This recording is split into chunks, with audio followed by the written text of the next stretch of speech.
저는 우주에 대해서 관심이 좀 많습니다. 그래서 가끔 나사 홈페이지에 들어가서 우주 광경 사진 찍어놨는 걸 가끔 감상을 합니다. 여러 사진들을 보고 우주선을 타고 있는 우주인들도 보고, 또 그들이 요즘에는 이제 제임스 웹 망원경이죠. 그 망원경으로 찍은 놀라운 우주의 광경들, 우주의 사진들을 보면서 혼자 감격을 합니다. 너무 좋더라고요. 그런 사진들이 너무 보기에도 좋고 감격이 되기도 합니다. 기회가 되면 저도 꼭 한 번은 우주에 가서 우주를 유영하고 싶다라는 생각을 합니다. 물론 지금 당장은 그럴 수는 없겠지만 좀 우주선의 안전이 좀 더 보장이 되어지고 또 올라갈 수 있는 기회가 좀 주어진다면 꼭 가고 싶습니다. 그렇다고 해서 제가 놀이기구, 높은 데 올라가는 놀이기구를 잘 타냐? 그렇지는 않습니다. 그런 거는 어지간하면 피해 댕깁니다. 아이들하고 가도 애들만 타라 그러지 저는 타지는 않습니다. 하지만 우주에는 꼭 한번 가고 싶은 게 제 마음입니다. 지금은 제임스 웹 망원경으로 많은 사람들이, 많은 과학자들이, 천체 연구자들이 이렇게 우주를 살펴보고 있지만 불과 얼마 전까지만 해도 우주 망원경 하면 우리가 잘 알고 있는 허블 망원경을 얘기를 합니다. 이 허블 망원경을 통해서 엄청난 우주의 일들을 많이 발견하게 되었었습니다. 우주의 크기를 측량하게 되었고, 별과 별 사이에 있는 어둠에 대해서, 이 어둠에 있는 물질들이 무엇인가, 이런 연구도 하게 되었고, 망원경을 통해서 비춰지는 이 별들의 향연이 얼마나 놀라운지 그런 것들에 대해서 많이 연구를 했었습니다. 어떤 한 과학자가 이 허블 망원경을 기존의 많은 별들, 은하수를 중심으로 해서 많은 별들을 비추고 있는 그곳을 향해 있는 이 허블 망원경을 방향을 한번 바꾸어 보자고 제안을 했습니다. 지금 잘 보이고 있는 곳이 있긴 하지만 이 어둠 속으로 우리가 망원경을 한번 방향을 돌려보면 어떻겠느냐. 그렇다고 여기가 어둠이란 얘기는 아닙니다. 오해는 하지 마세요. 그 사람들이 다 반대를 합니다. 아니, 지금도 연구할 게 너무 많은데 잘 보이는 별이랑 연구하지, 안 보이는 어둠 속을 그렇게 비춰야 될 이유가 뭐가 있냐. 사람들이 반대를 했어요. 이게 또 망원경을 옮기는 것도, 방향을 바꾸는 것도 돈이 많이 들어가는 거죠. 그래서 이 과학자가, 그러면 내가 다 돈을 낼 테니 내가 연구를 할 테니 망원경을 한번 돌려보자. 나사의 허락을 받고 망원경을 돌렸습니다. 돌려서 어둠을 비추기 시작했습니다. 카메라나 이 망원경을, 특히 카메라를 사용해 보신 분들은 잘 아시겠지만 대부분은 이거는 빛입니다. 빛이 들어와야 이 화면을 찍을 수 있지 않습니까? 그냥 어둠 속을 찍으니 뭐가 나오겠습니까? 그런데 조리개를 오랜 시간 열어두고 거기를 향해서 비추기 시작했습니다. 그런데 놀라운 일이 벌어졌습니다. 모든 과학자가 그 모든 광경이 어둠이라고 생각하고 있었고, 거기는 어둠밖에 없다고 생각하고 있었던 그곳이었는데, 거기를 비추니 놀라운 별들의 향연이 펼쳐지는 거예요. 지금껏 자기들이 알지 못했던 별들이 어마어마하게 거기에 숨겨져 있다는 사실을 발견하게 되었습니다. 수천억 개의 별들이 그 속에 있는 것을 발견하게 되죠. 이 우주의 크기가 과학자들은 그렇게 얘기합니다. 약 138억 광년 정도 된다고 얘기를 합니다. 빛의 속도로 138억 년을 달려야 도착할 수, 그 끝에 다다를 수 있다라는 그런 의미죠. 이렇게 광대한 우주에는 별들이 꽉 차 있다는 거죠. 우리 태양계가 소속되어 있는 우리 은하에만 해도 약 수천억 개의 별이, 셀 수 없는 수천억 개의 별이 있습니다. 이런 수천억 개의 은하계가 현재까지 확인된 것만 해도 또 수천억 개가 있다고 얘기를 합니다. 그 정도로 흔히 얘기하는 하늘에 셀 수 없는, 하늘의 별들은 정말 셀 수 없는 많은 별들이 우주에 가득 차 있다라는 얘기죠. 여러분 놀랍지 않습니까? 그렇게 많은 별들이 일정한 거리를 두고 서로 운행을 하고 있다는 사실이, 가을 하늘에, 밤하늘에 올려다보시면 우리 잘 보이는 게 있죠. 은하수죠, 은하수. 이 은하수인데 이 은하수 중심이 되는 별이 안드로메다입니다. 여러분 안드로메다 하면 누가 생각나십니까? 생각나는 사람 없습니까? 저 아는 사람 있는데 안드로메다에 철이하고 메텔, 은하철도 999를 타고 지금 안드로메다에 가 있을 거예요 아마. 근데 지구에서 안드로메다까지 거리가 약 한 126만 광년이 됩니다. 그 말은 빛의 속도로 달려서 126만 년을 달려야 갈 수 있는 거리라는 얘기입니다. 빛의 속도는 1초에 약 30만 킬로미터를 갑니다. 여기서 찰칵 달과의 거리가 33만 킬로미터니까 그 정도 달려가는 겁니다. 그러니까 빛의 속도로 간다는 얘기는 우리가 상상할 수 없는 얘기죠. 빛의 속도로 가면 태양까지는 약 한 반나절이 걸리고 우리 은하 끝날 때까지는 한 하루 온종일 걸리겠죠. 그 정도로 걸리면 며칠이 걸리는 건데 이 빛의 속도로 가도 126만 년을 가야 볼 수 있는 별이 안드로메다예요. 지금 우리가 안드로메다 별의 빛을 딱 본다는 것은 언제적 빛이라는 거예요. 126만 년 전에 쏘아진 빛이라는 얘기인 거죠. 그렇게 따지면 지금 거기에 철이하고 메탈이 살아있을 확률이 별로 없을 것 같아요. 가봐도 만날 수 있는 확률이 전혀 없겠다, 또 그렇게 생각이 됩니다. 이런 광대하고 무수한 수천 수조 개의 별들 중에 여러분, 하나님이 지구라는 별을 선택하시고 약 40억 년 전에 이 별을 만드시고 이곳에는 다른 별들과 다르게 대기를 주셨어요. 공기를 주셨어요. 이게 얼마나 중요하냐면 화성에는 여러 탐사 로봇들이 가 있지 않습니까? 화성에는 대기가 없기 때문에 헬리콥터를 띄울 수가 없습니다. 공기가 있어야 헬리콥터를 띄울 수 있습니다. 그 정도는 알고 계시죠? 대기가 있어야, 이 공기가 있어야 헬리콥터가 뜹니다.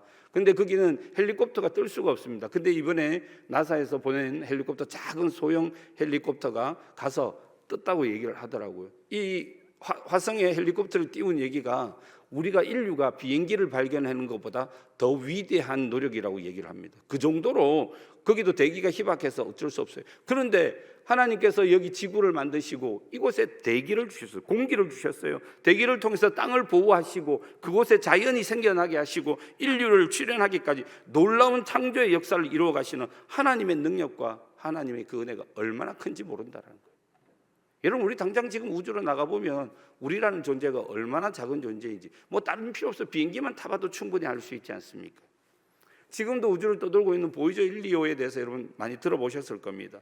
2호는 지금 태양계 밖으로 나갔다라는 얘기도 있고, 이 보이저 1호 프로젝트를 추진하고 있던 프로젝트를 진행했던 미국의 천문학자였던 칼 세이건이 한 가지 아이디어를 냈습니다. 보이저 1호의 카메라를, 이게 원래 이거 우주는 가면 진공 상태이기 때문에 공기가 없기 때문에 다른 에너지가 필요 없이 그냥 한번 밀면 끝까지 밀려갑니다. 이게 멈추지를 않습니다. 특별한 에너지를 써서 멈추지 않는 이상은 계속 가야 됩니다. 이 우주 강의를 하는 것 같아서 좀 죄송합니다만 한참 가고 있었는데 이 칼 세이건이 한 가지 아이디어를 냅니다.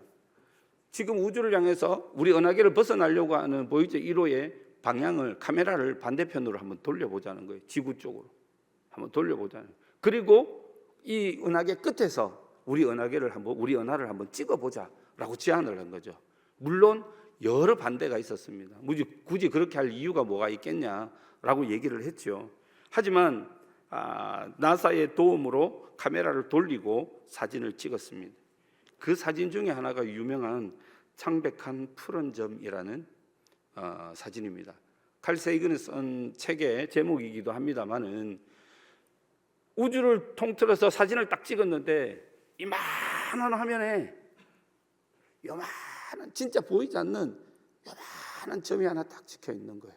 거기가 어디겠어요? 지구였던 거예요. 창백한 푸른 점, 바로 지구를 얘기하고 있었던 거죠. 여러분, 정말 이 큰 우주에, 정말 이 광대한 우주에서 보면 정말 보잘것없는 아무것도 아닌 이 지구이지만 온 우주의 생명을 간직할 유일한 장소로 하나님이 이 지구를 선택하시고 그곳에 생명을 허락하신 이 사건은 오늘 이 시대에 이 지구 위에서 발을 딛고 살아가고 있는 저와 여러분의 가슴을 설레게 하는 일이 아닐 수 없다는 얘기예요. 그러니까 우리가 지금 여기에 서 있다는 것 자체가, 이 중력에 의해서 여기 서 있다는 이 자체가 우리에게는 놀라운 은혜다라는 사실입니다. 전혀 동의하지 않는 눈빛으로 저를 쳐다보고 계신데, 한번 하나님이 여러분들 여기를 중력을 한번 확 없애가지고 한번 붕함 띄워줘야 정신을 차리겠죠, 우리가. 이 중력을 유지하고 있다는 것 자체만 해도 우리에게 얼마나 큰 은혜인지 모릅니다. 이렇게 광대한 우주 이야기를 제가 여러분에게 풀어놓고 있는 이유는 이 광대한 우주 가운데 정말 창백한 푸른 점, 먼지만큼도 안 되는 이 지구에 우리가 살고 있지만 하나님의 호흡으로 생명이 되어서 영원한 생명을 누리는 영적 존재로 살아가는 우리의 인생은 결코 외롭지 않으며 행복하지 않을 이유가 없다는 사실을 나누고 싶어서입니다. 우리가 지금 어떤 상황이든지 간에 그것보다 더 중요한 것은 하나님이 저와 여러분을 선택하시고 이 지구에 살게 하셨다. 여러분, 이것만큼 더 귀하고 더 행복한 일이 없다는 얘기예요. 저와 여러분을 이곳에 살게 하시는 하나님께 영광 올려드리는 삶이 되기를 축원합니다. 그걸 기억하며 사셔야 돼요. 여러분, 소확행이라는 말 알고 계시죠? 소소하지만 확실한 행복들요. 여러분, 요즘 어떤 행복을 추구하고 살고 계십니까? 많은 사람들은 커피 한 잔의 행복이다라고 얘기해서 커피를 많이 즐기고 있죠. 저도 커피를 참 좋아합니다. 지금 목이 안 좋아서 목이 건조해지니까 오늘 집사람이 그러더라고요. 커피 마시지 마. 커피를 너무 좋아하는데 아침에 꼭 한 잔, 두 잔 온도를 내려서 마시는데 못 마시게 하더라고요. 목이 마르니까 설교를 하러 가야 되니까 제발 좀 마시지 말라고. 그래서 순종하는 마음에 말을 잘 들어야 되거든요. 하나님 제 기도는 잘 안 들으시는데 저희 집사람 기도는 얼마나 잘 들으시는지 몰라요. 목사는 지가 알아서 하니까 놔두고 사모님은 고생하니까 사모가 기도했다 하면 바로 들어주시더라고. 그래서 제가 요즘 말을 잘 들어요. 잘 들어야 신상에 좋더라고요. 사람들이 커피 한 잔으로 행복함을 누리는 거죠. 원두 커피가 아니더라도 믹스 커피 한 잔을 들고 시간을 즐길 수 있다는 거, 작은 행복을 얘기하죠. 소소하지만 확실한, 작지만 실현 가능한 행복, 여러분들에게는 어떤 행복이 있겠습니까? 오늘 오후 예배 마치고 집에 갔더니 남편이 설거지하고 빨래해 주겠답니다.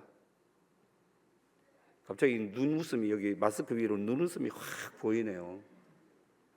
그러면 여러분 행복하시겠습니까? 아니요. 오늘 예배 마치고 집에 갔는데 아빠가 치킨 먹자 그러면 행복하시겠어요? 그것도 안 행복해. 그럼 도대체 뭐가 행복할까? 자신의 소원이 이루어진다면 행복해지겠습니까? 오늘 예배 마치고 집에 들어갔더니 멀리 있는 자녀에게 전화가 와서 오늘 은혜 가운데 잘 지내셨냐고, 오늘 예배 잘 드리셨냐고. 그렇게 하면 여러분 행복하시겠습니까? 사실 남편들은 설거지 많이 하지도 못하면서 꼭 한번 도와주고는 잘했다고 생색을 내죠. 그래서 저는 그 생색 안 내려고 식세기를 사줘버렸습니다. 자기가 설거지 하는 거 아니에요. 식세기 뭐 기계가 설거지 하는 거니 뭐 내한테 큰 소리 칠 것도 없고 내가 미안할 것도 없고 그냥 뭐 서로 윈윈하는 거죠. 그냥 시기모에게 잘하시라고 그냥. 사람들은, 남자들은 다 늘 그래요. 한번 해놓고 잘했다고 얘기하고, 아내는 맨날 하는 건데, 일하면서도 하는 건데 늘 생색을 내죠. 여러분, 행복이 뭡니까? 행복이 뭐라고 생각하십니까? 모든 사람들이 다 행복을 향해서 살아가고 있고 행복하고 싶어서 살고 있고, 어떤 면에서 보면 행복이 인생의 목표인 것처럼 그렇게 살아가고 있지 않습니까? 모든 사람에게 물어보면 행복하기를 원한다라고 대답은 합니다. 그렇다면 진짜 행복이 뭐냐 하는 거예요. 이 광활한 우주 가운데 하나님이 선택하신 지구에서 우리가 함께 호흡하고 있는 것, 저는 이것도 우리에게 정말 큰 행복이 아닐까 생각을 해봅니다.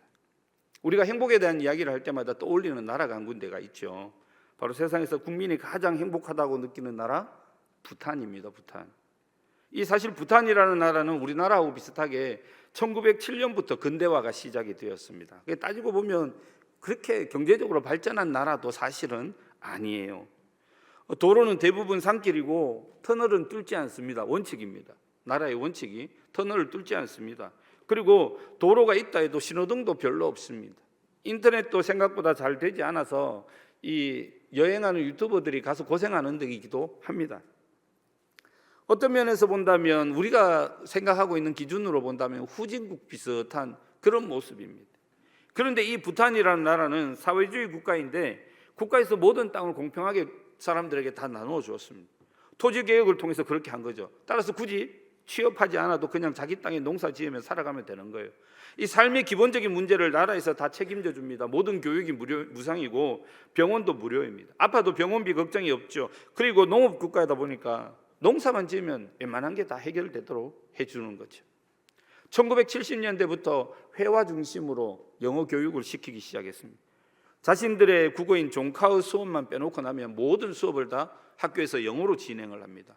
그러니까 교사들도 영어권 국가에서 많이 온 사람들이 많고요.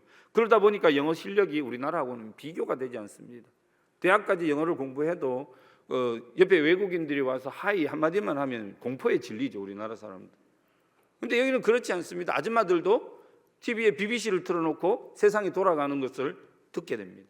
듣고 알게 되는 거죠. 어쨌든 이런 사람들이 그렇게 행복하다고 생각하는 이유가 뭐겠습니까? 그들이 생각하는 행복의 개념이 우리하고는 좀 다른 것 같지 않습니까? 보통 행복하다고 하면 뭔가 좋은 일이 있고 엔도핀이 돌고, 예를 들어서 뭐 결혼을 하고 아이를 낳고 좋은 회사에 취직하고 흔히 말하는 성공도 좀 이루고 돈도 좀 모으고 좋은 차도 타고 뭐 이런 것들을 누리고 있어야 행복하다라고 생각하는 게 일반적인데, 이들이 중요하게 생각하는 것, 행복에 가장 중요하다고 생각하는 게 뭐냐 하면 마음을 일정하게 유지하는 거다라고 얘기합니다. 마음을 좋을 때 좋고 나쁠 때 나쁘고, 뭐 그건 당연하지만 그럴 때도 마음을 일정하게 잔잔하게 유지하는 겁니다. 그게 그들에게 가장 중요한 행복의 원천이다라고 생각하고 있는 거죠. 감정을 일정하게 유지할 수 있는 것 참 쉬운 일이 아닌데, 그것은 그들이 행복이라고 생각하니까 그들의 삶을 지탱하고 있는 일에 마음을 천천히, 감정을 늦추는 것, 이게 참 중요하다라는 것을 그들이 얘기하고 있는 거죠. 여러분의 감정, 여러분의 마음은 어떻습니까? 여러분 지금 행복하십니까? 사람들마다 기준이 달라서 어떻게 하는 것이, 무엇을 하는 것이 행복인지 사람마다 다른데, 이 행복이라는 단어가 얼마나 애매한지 우리가 잘 알고 있는데, 그런데 그럼에도 불구하고 우리 스스로에게 질문을 한번 해봐야죠. 행복한가? 나는 행복한가? 사람들은 열심히 행복을 향해서 달려갑니다. 그것이 행복의 길인 줄 알고 최선을 다해서 달려가는 사람들도 있고요. 우리 흔히 얘기하는 워라밸이 좋아서 행복을 추구하고 있다라고 얘기하는 사람들도 있습니다. 그렇게 해서라도 혹시 행복한 마음을 얻을 수만 있다면, 행복한 삶을 살 수 있다면 그렇게 합니다. 그런데 오늘 믿음의 삶을 살아가는 저와 여러분에게 진짜 행복이 있더라는 거예요. 우리에게는 진짜 행복이 있다라는 거예요. 그것은 바로 하나님이 우리를 창조하신 창조의 목적대로 살아가는 것입니다.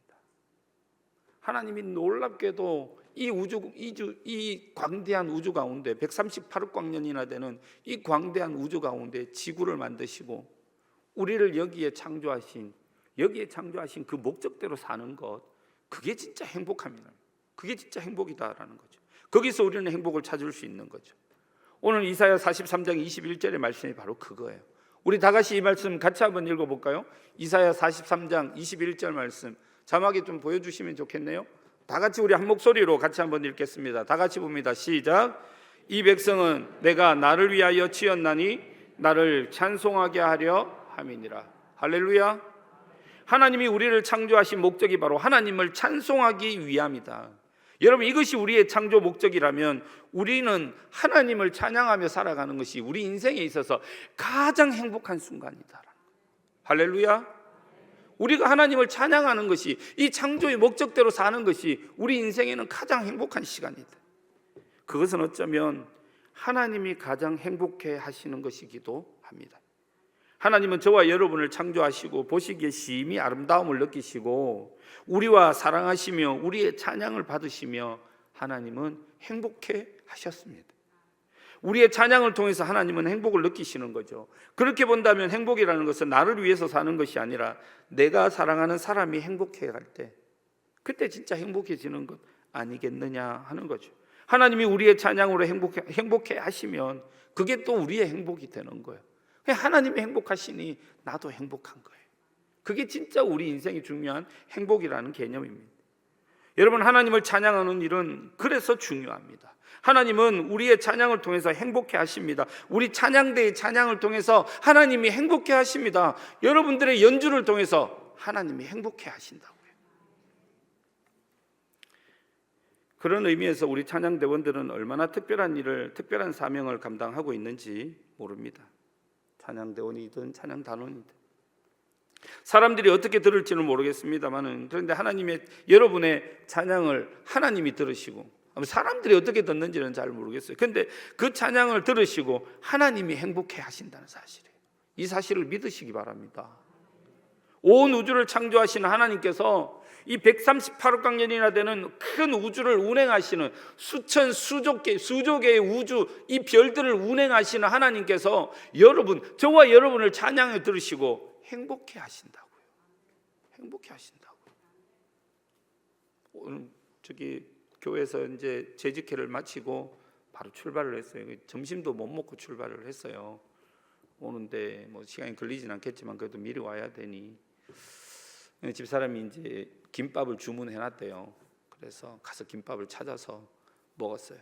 나 하나 먹고 당신 하나 먹고 이렇게 갈 때는 대부분 저희 집사람이 운전을 합니다. 제 로드 매니저거든요. 그래서 운전을 항상 해줍니다. 그래서 나 하나 먹고 당신 하나 먹고 그렇게 이러시 먹다 보니까 김밥 3줄을 샀는데 3줄을 다 먹었어요. 얼마나 잘 먹든지 운전하면서도 잘 먹더라고요. 그러다가 이제 마지막 제가 좋아하는 참치김밥을 이렇게 먹고 있다가 맨 마지막 게 하나 남았어요. 속으로 이걸 그냥 내가 먹을까 생각을 하다가 집사람 한번 쳐다보고 마지막 걸 탁 꺼내서 마지막이야 그러고 줬어요. 집사람이 먹는데 집사람은 좋았는지 모르겠지만 저는 그 모습을 보는 게 제가 행복하더라고요. 집사람이 돼지가 되든지 말든지 일단 그 먹는 모습을 보니까 저는 행복하더라고요. 기분 좋다. 마지막 걸 내가 먹고 싶었는데 이 마지막 걸 양보하고 나니까 집사람을 주고 나니까 내가 너무 행복하네. 우리 하나님이 바로 그런 하나님이시라고요. 우리에게 사랑을 베푸시고 우리의 찬양을 들으시고 행복해 하시더라는 거예요. 와, 그렇게 본다면 저와 여러분이 드리는 찬양이 찬양대뿐만 아니라 우리 모두가 드리는 찬양이 얼마나 귀합니까? 하나님을 행복하게 하는, 하나님이 행복하시니 그럼 누구도 행복하겠어요? 맞아요. 우리도 행복한 거예요. 하나님이 행복하시면 우리도 행복한 거예요. 네 입에 들어가는 걸 보니까 이거 잘도 먹는다 하고 막 그러고 있으면 이거는 뭐 행복이 아닌 전쟁인 전쟁. 아니요, 하나님이 우리의 찬양을 들으시고 행복하대요. 와, 이게 얼마나 놀랍고 감사한 일인지. 그렇다면 여러분 그렇게 기뻐하시는 찬양을 우리가 하나님께 올려드리는 게 당연하지 않겠습니까? 할렐루야. 네, 우리가 하나님께 찬양을 올려드리는 게 당연한 거예요. 마땅한 거예요. 저와 여러분이 찬양하는 일에 하나님을 행복하게 해드리는 일에 1등이 되시기를 주의 이름으로 축원합니다. 다른 거 1등하게 해달라고 로또 1등하게 해달라고 번호 달라고 그런 거 제발 기도하지 마시고 하나님이 행복하면 돼요. 하나님이 행복하게 해드리는데 1등 되시기를 축원합니다. 입술로 삶으로 오직 하나님을 찬양하시기를 축원합니다. 시편 150편을 보면 시인은 찬양하는 우리의 삶에 대해서 잘 증거를 하고 있어요. 그래서 시편 150편 1절에서 시인은 우리가 찬양할 장소에 대해서 얘기하는데요. 1절을 우리가 함께 읽어볼까요? 말씀을 봅시다. 시작. 할렐루야. 그의 성소에서 하나님을 찬양하며 그의 권능의 궁창에서 그를 찬양할지어다. 오늘 시인은 성전에서 하나님을 찬양하라고. 우리처럼 성전에서 이렇게 하나님을 찬양해야 되는 거예요. 우리가 성전에서 해야 될 가장 큰 일은 뭐라고요? 찬양하는 거라고요. 하나님을 찬양하는 거예요. 성전에서 하나님이 가장 기뻐하시는 일이 우리의 찬양을 듣는 거예요. 저와 여러분의 찬양을 듣는, 그러하기에 우리는 이 성전에서 하나님을 찬양해야 되는 거예요. 성전에는 찬양 소리만 넘쳐나야 돼요. 그게 하나님이 행복해 하시는 길이고 우리가 행복한 길이에요. 따라서 여러분 교회에서는 사람 소리가 높아지면 시끄러워져요. 내 생각이 들어가기 시작하면 시끄러워요. 사람이 높아지려고 하면 시끄러워지게 돼 있어요. 내 마음대로 하려면 시끄러워지게 돼 있어요. 그러니 성전에서는 내 생각, 내 마음, 내 고집 다 내려놓고 내 권력조차도 다 내려놓는 거예요. 지금 여러분이 가지고 있는 것들, 여러분이 누리고 있는 것들, 여러분이 배경이 될 만한 것들을 다 내려놓으시는 거예요.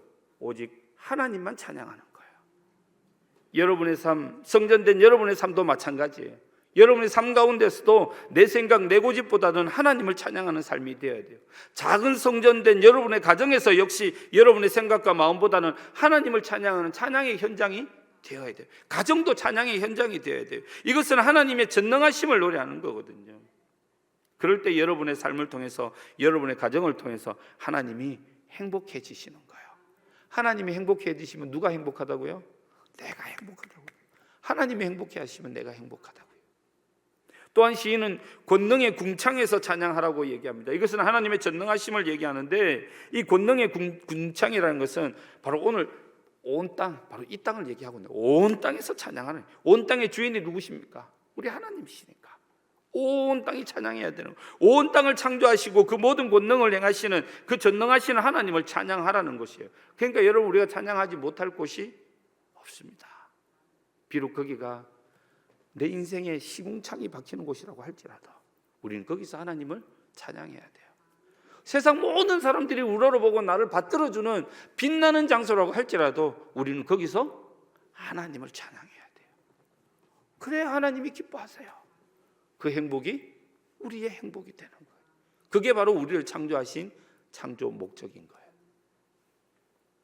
언제 어디서나 하나님을 행복하게 해드리는 찬양이 울려 퍼지는 상남교회와 우리 모든 성도들이 되시기를 주님의 이름으로 축원합니다.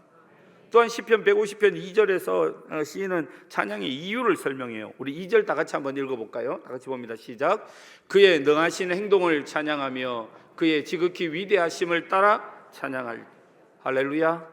이 말씀은 1절의 말씀과 연결되어진 본문인데, 하늘과 땅, 즉 천지에서 찬양해야 하는데, 그 천지는 하나님의 권능, 하나님이 능하신 행동이 드러나는 곳이고 지극히 위대한 하나님의 능력이 선포되어지고 행하여지는 곳이기 때문에 그렇습니다. 그 능력의 현장에서 우리는 하나님을 찬양해야 하는 것입니다. 여러분, 우리가 하나님을 찬양하는데 뭐가 필요하겠습니까? 오늘 시인은 또 하나님을 찬양할 때 뭘 가지고 그럼 찬양하냐? 시인은 그렇게 말해요. 나팔로, 비파와 수금으로, 소고로, 춤추면서, 현악과 퉁소로, 재금으로, 다시 말하면 우리가 가지고 있는 모든 악기로, 심지어는 우리 몸을 움직여서도 우리 하나님을 찬양하라는 얘기예요. 제가 이게 사람이 약간 이렇게 날씬 보이죠. 저 이거 스크린 보고 깜짝 놀랐어요. 아, 이게 약간 사람을 날씬하게 보여주는 효과가 있구나.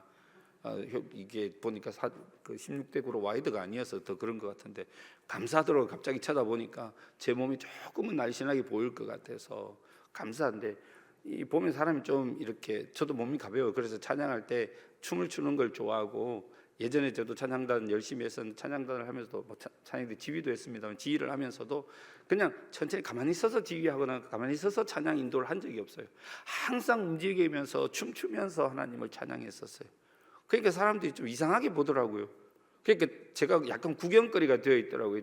송 목사님이 찬양 인도하면 재미있다는 거예요. 그 찬양하는 거 보면 재미있다는 거예요. 왜냐하면 지 혼자서 좋아하고 막 춤추면서 찬양하고 있거든요.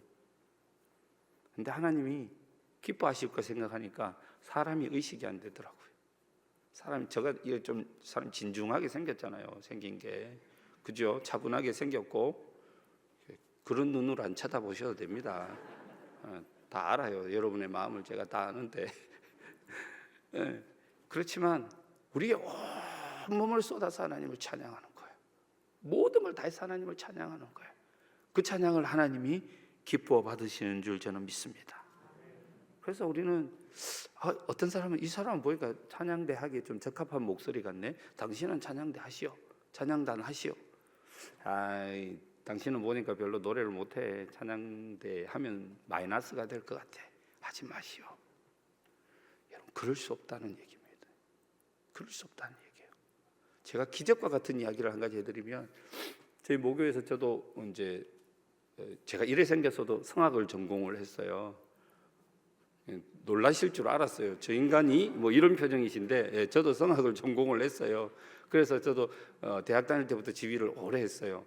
오래 했는데 저희 교회에 제 후배 중에 하나가 지독한 음치가 하나 있었어요. 와, 이거는 노래 부르면 미치겠는 거예요. 제발 좀 입을 다물어 줬으면 좋겠다. 노래를 안 했으면 좋겠다. 네가 노래하는 건 노래가 아니다. 뭐 그렇게 얘기하는 친구였어요. 근데 이 친구가 정말 하나님을 찬양하고 싶은 마음은 뜨거운데, 마음이 아무리 뜨거워도 몸이 안 따라주니까 미치겠는 거죠. 자기도. 그렇지 않습니까? 제가 요즘 달리기 할 때 그걸 느껴요. 마음은 저 앞에 가 있는데 몸은 아직까지 못 가고 있더라고 보니까.